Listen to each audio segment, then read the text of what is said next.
وقالوا حسبنا الله ونعم الوکیل دا ډیره مجربه دعا دا او نسخه ده. دا دعا امام بخاری رحمه الله یو حدیث راوړی دی، وایي چې کله ابراهیم علیه السلام قوم ولګېدو اور ته یې غورځاو،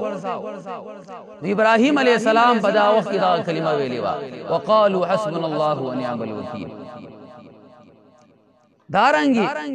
نبی کریم صلی اللہ علیہ وسلم او صحابہ زخمیان دی،